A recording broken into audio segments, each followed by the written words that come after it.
Hello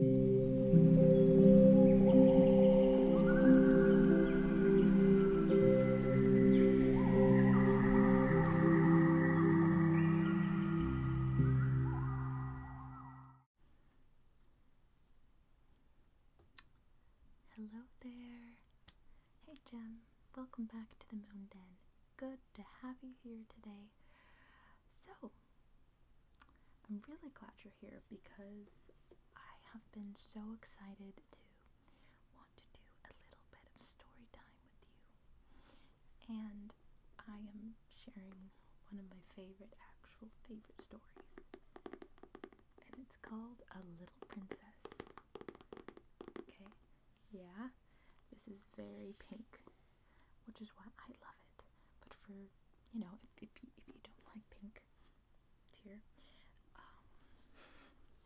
that's okay. This book is filled with a delightful story, and I actually grew up with this movie, A Little Princess, and I got this as a gift maybe like a year ago.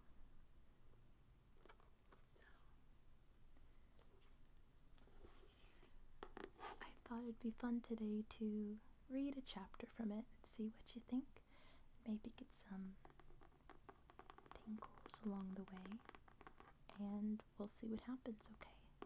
Is that alright with you? Excellent. Then let's get started. And I love this on the back. It says, "If I am a princess in rags and tatters, I can be a princess inside."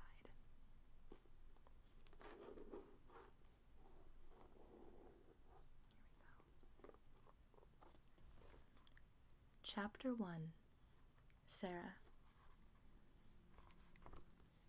Once on a dark winter's day, when the yellow fog hung so thick and heavy in the streets of London that the lamps were lightened and the shop windows blazed with gas as they do at night, an odd-looking little girl sat in a cab with her father and was driven rather slowly through the big thoroughfares. She sat with her feet tucked under her and leaned against her father, who held her in his arm, as she stared out of the window at the passing people with a queer, old-fashioned thoughtfulness in her big eyes. She was such a little girl that one did not expect to see such a look on her small face. It would have been an old look for a child of 12, and Sarah Crewe was only 7. The fact was, however, that she was always dreaming and thinking odd things, and could not herself remember any time when she had not been thinking things about grown-up people and the world they belonged to. She felt as if she had lived a long, long time. At this moment, she was remembering the voyage she had just made from Bombay with her father, Captain Crewe. She was thinking of the big ship, of the scars passing silently to and fro on it, of the children playing about on the hot deck, and of some young officers' wives who used to try to make her talk to them and laugh at the things she said. Principally, she was thinking of what a queer thing it was that at one time she was in India in the blazing sun, and then in the middle of the ocean, and then driving in a strange vehicle through strange streets where the day was as dark as the night. She found this so puzzling that she moved closer to her father. "Papa," she said in a low, mysterious little voice which was almost a whisper. "Papa." "What is it, darling?" Captain Crewe answered, holding her closer and looking down into her face. "What is Sarah thinking of?" "Is this the place?" Sarah whispered, cuddling still closer to him. "Is it, Papa?" "Yes, little Sarah, it is. We have reached it at last." And though she was only 7 years old, she knew that he felt sad when he said it. It seemed to her many years since he had begun to prepare her mind for the place, as she always called it. Her mother had died when she was born, so she had never known or missed her. Her young, handsome, rich, petting father seemed to be the only relation she had in the world. They had always played together and been fond of each other. She only knew he was rich because she had heard people say so when they thought she was not listening, and she had also heard them say that when she grew up, she would be rich too. She did not know all that being rich meant. She had always lived in a beautiful bungalow and had been used to seeing many servants who made salams to her and called her Missy Sahib. Excuse me if I'm butchering that. And gave her own way in everything. She had toys and pets and an ayah who worshipped her, and she had gradually learned that people who were rich had these things. That, however, was all she knew about it. During her short life, only one thing had troubled her, and that thing was the place she was to be taken to someday. The climate of India was very bad for children, and as soon as possible they were sent away from it, generally to England and to school. She had seen other children go away, and had heard their fathers and mothers talk about the letters that they received from them. She had known that she would be obliged to go also, and though sometimes her father's stories of the voyage and the new country had attracted her, she had been troubled by the thought that he could not stay with her. "Couldn't you go to that place with me, Papa?" she had asked, when she was 5 years old. "Couldn't you go to school too? I would help you with your lessons." "But you will not have to stay for a very long time, little Sarah," he had always said. "You will go to a nice house where there will be a lot of little girls, and you will play together, and I will send you plenty of books, and you will grow so fast that it will seem scarcely a year before you are big enough and clever enough to come back and take care of Papa."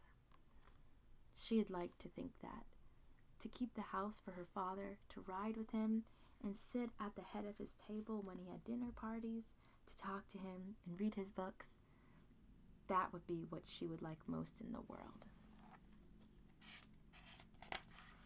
And if one must go away to the place in England to attain it, she must make up her mind to go. She did not care very much for other little girls, but if she had plenty of books, she could console herself. She liked books more than anything else, and was, in fact, always inventing stories of beautiful things and telling them to herself. Sometimes she had told them to her father, and he had liked them as much as she did. "Well, Papa," she said softly, "if we are here, I suppose we must be resigned." He laughed at her old-fashioned speech and kissed her. He was really not at all resigned himself, though he knew he must keep that a secret.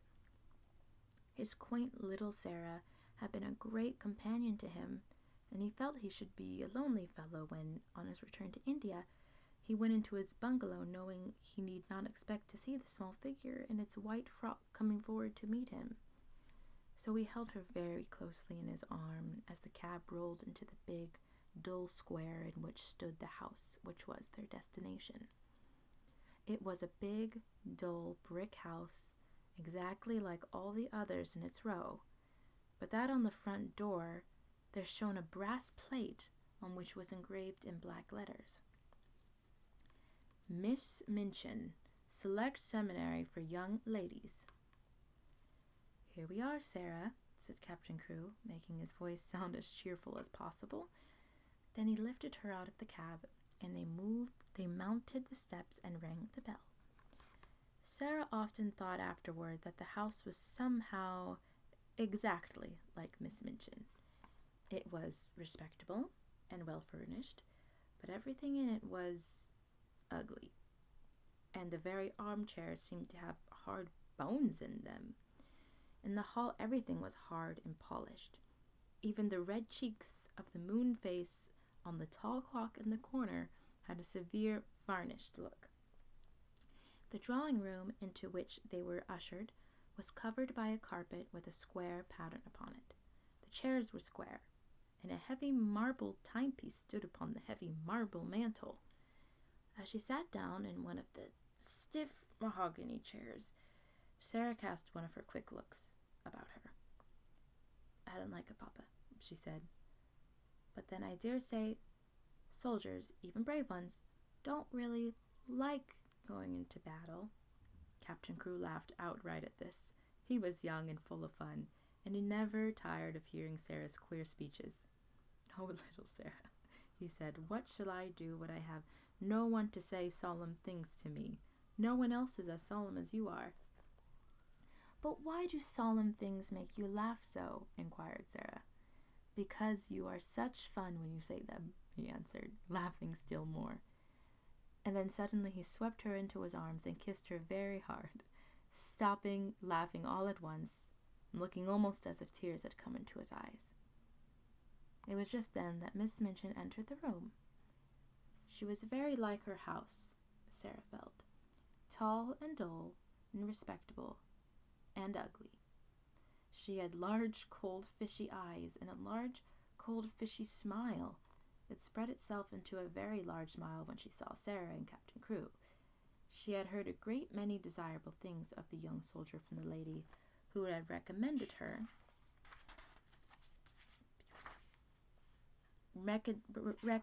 school to him.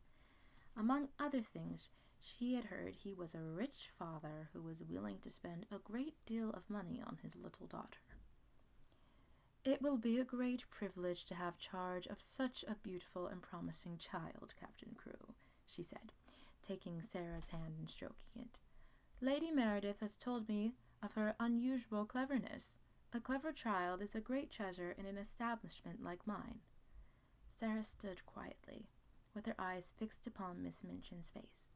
She was thinking something odd, as usual. What does she say I am a beautiful child?" she was thinking. "I am not beautiful at all. Colonel Grange's little girl, Isabel, is beautiful. She has dimples and rose-colored cheeks and long hair the color of gold. I have short black hair and green eyes, besides which I am a thin child, and not fair in the least. I am one of the ugliest children I ever saw." She's beginning by telling a story. She was mistaken, however, in thinking she was an ugly child. She was not in the least like Isabel Grange, who had been the beauty of the regiment, but she had an odd charm of her own. She was a slim, supple creature, rather tall for her age, and had an intense, attractive little face. Her hair was heavy and quite black and only curled at the tips.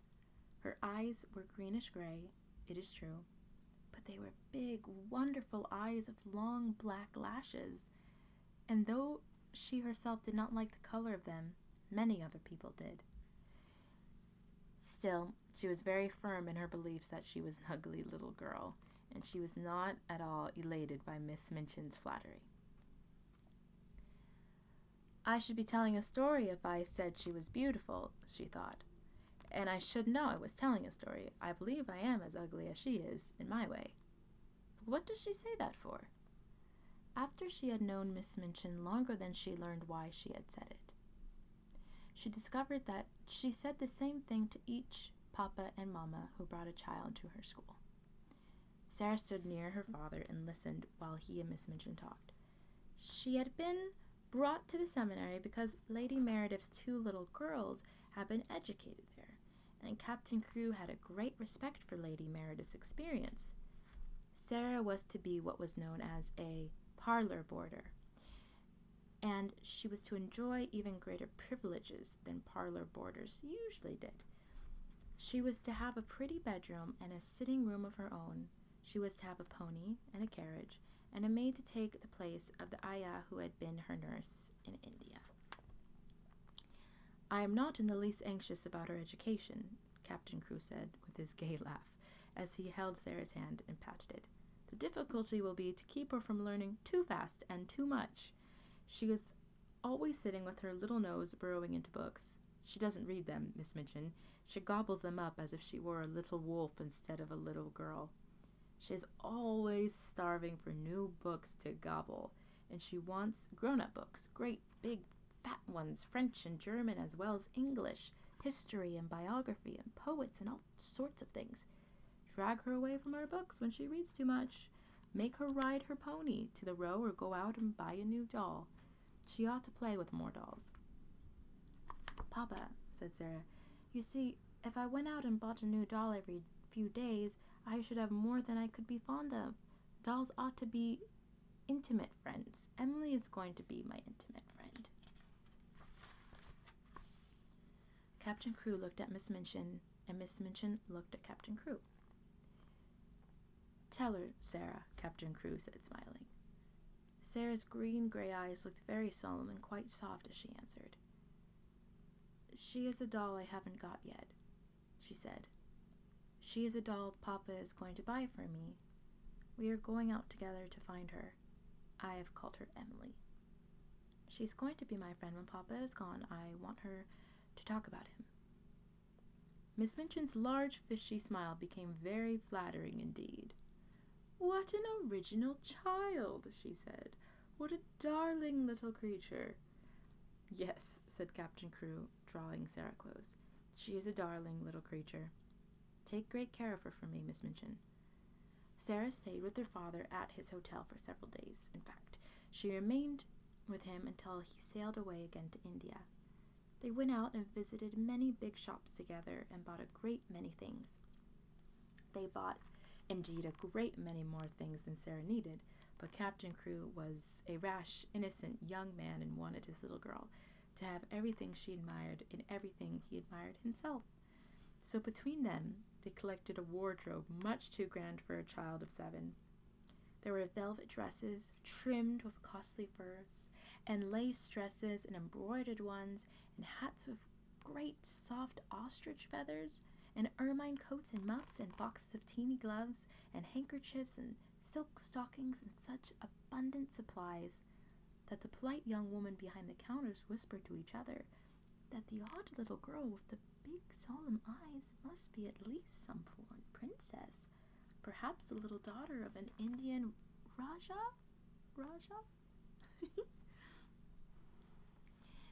And at last they found Emily. But they went to a number of toy shops and looked at a great many dolls before they finally discovered her. I want her to look as if she wasn't a doll, really, Sarah said.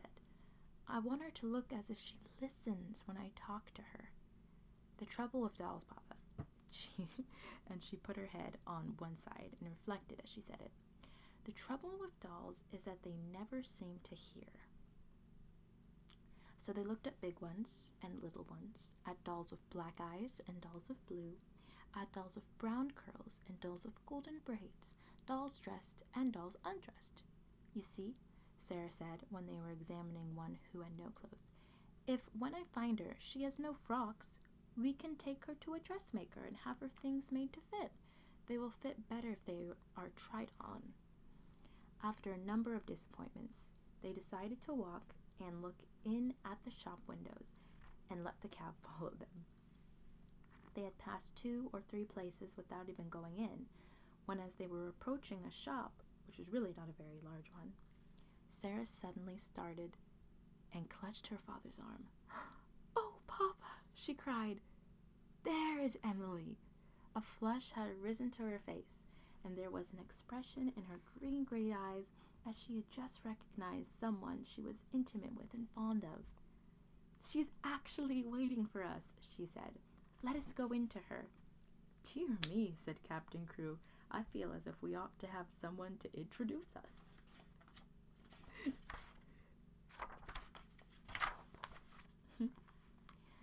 "You must introduce me, and I will introduce you," said Sarah. "But I knew her the minute I saw her, so perhaps she knew me too." Perhaps she had known her.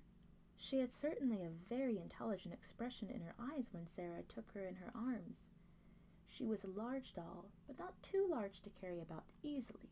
She had naturally curling golden brown hair, which hung like a mantle about her, and her eyes were a deep, clear gray blue with soft, thick eyelashes, which were real eyelashes and not mere painted lines.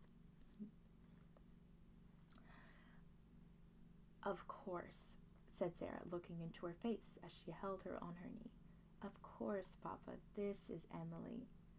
So Emily was bought and actually taken to a children's outfitter shop and measured for a wardrobe as grand as Sarah's own.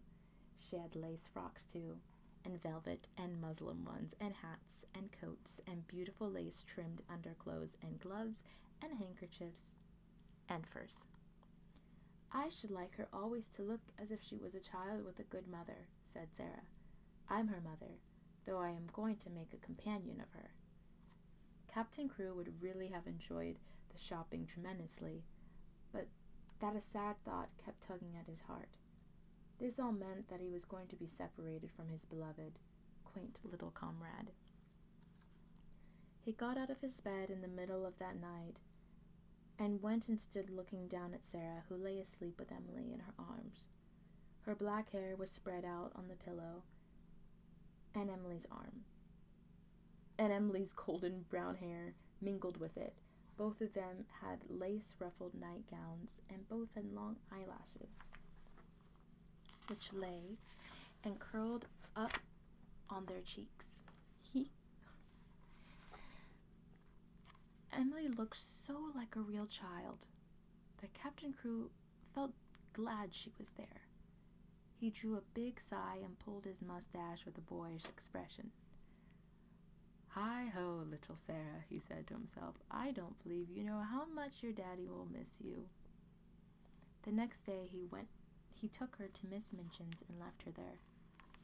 He was to sail away the next morning. He explained to Miss Minchin that his solicitors, Mayors Sparrow and Skipworth, had charge of his affairs in England and would give her any advice she wanted, and that they would pay the bills she sent in for Sarah's expenses. He would write to Sarah twice a week, and she was to be given every pleasure she asked for. She is a sensible little thing, and she never wants anything if it isn't safe to give it to her. Isn't safe to give her, he said. Then he went with Sarah into her little sitting room, and they bid each other goodbye. Sarah sat on his knee and held the lapels on his coat in her small hands, and looked long and hard at his face. Are you learning me by heart, little Sarah? He said, stroking her hair. No, she answered. I know you by heart. You are inside my heart. And they put their arms round each other and kissed as if they would never let each other go. When the cab drove away from the door, Sarah was sitting on the floor of her sitting room, with her hands under her chin and her eyes following it until it had turned the corner of the square. Emily was sitting by her, and she looked after it too. When Miss Minchin set her sister, Miss Amelia, to see what the child was doing, she found she could not open the door. I have locked it, said a queer, polite little voice from inside. I want to be quite by myself, if you please. Miss Amelia was fat and dumpy, and stood very much in awe of her sister. She was really the better-natured person of the two, but she never disobeyed Miss Minchin. She went downstairs again, looking almost alarmed. I never saw such a funny old-fashioned child, sister, she said. She has locked herself in, and she's not making the least particle of noise. It is much better than if she kicked and screamed, as some of them do, Miss Minchin answered. I expected that a child as much spoiled as she is would set the whole house in an uproar. If ever a child was given her own way in everything, she is. I've been opening her trunks and putting her things away, said Miss Amelia. I never saw anything like them. Sable and ermine on her coats, and real Valenciennes lace on her underclothing. You have never seen some of her clothes. What do you think of them? I think they are perfectly ridiculous, replied Miss Minchin, sharply. But they will look very well at the head of the line when we take the school children to church on Sunday. She has been provided for us as if she were a little princess. And upstairs in the locked room, Sarah and Emily sat on the floor and stared at the corner round which the cab had disappeared, while Captain Crewe looked backward, waving and kissing his hand as if he could not bear to stop.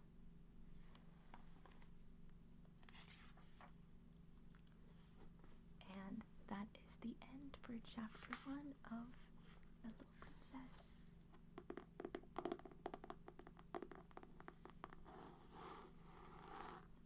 thank you for joining me tonight and reading. That was really therapeutic for me, so I really appreciated. I absolutely love this story, and I hope that was fun for you. And depending on what you think, I might continue reading it on.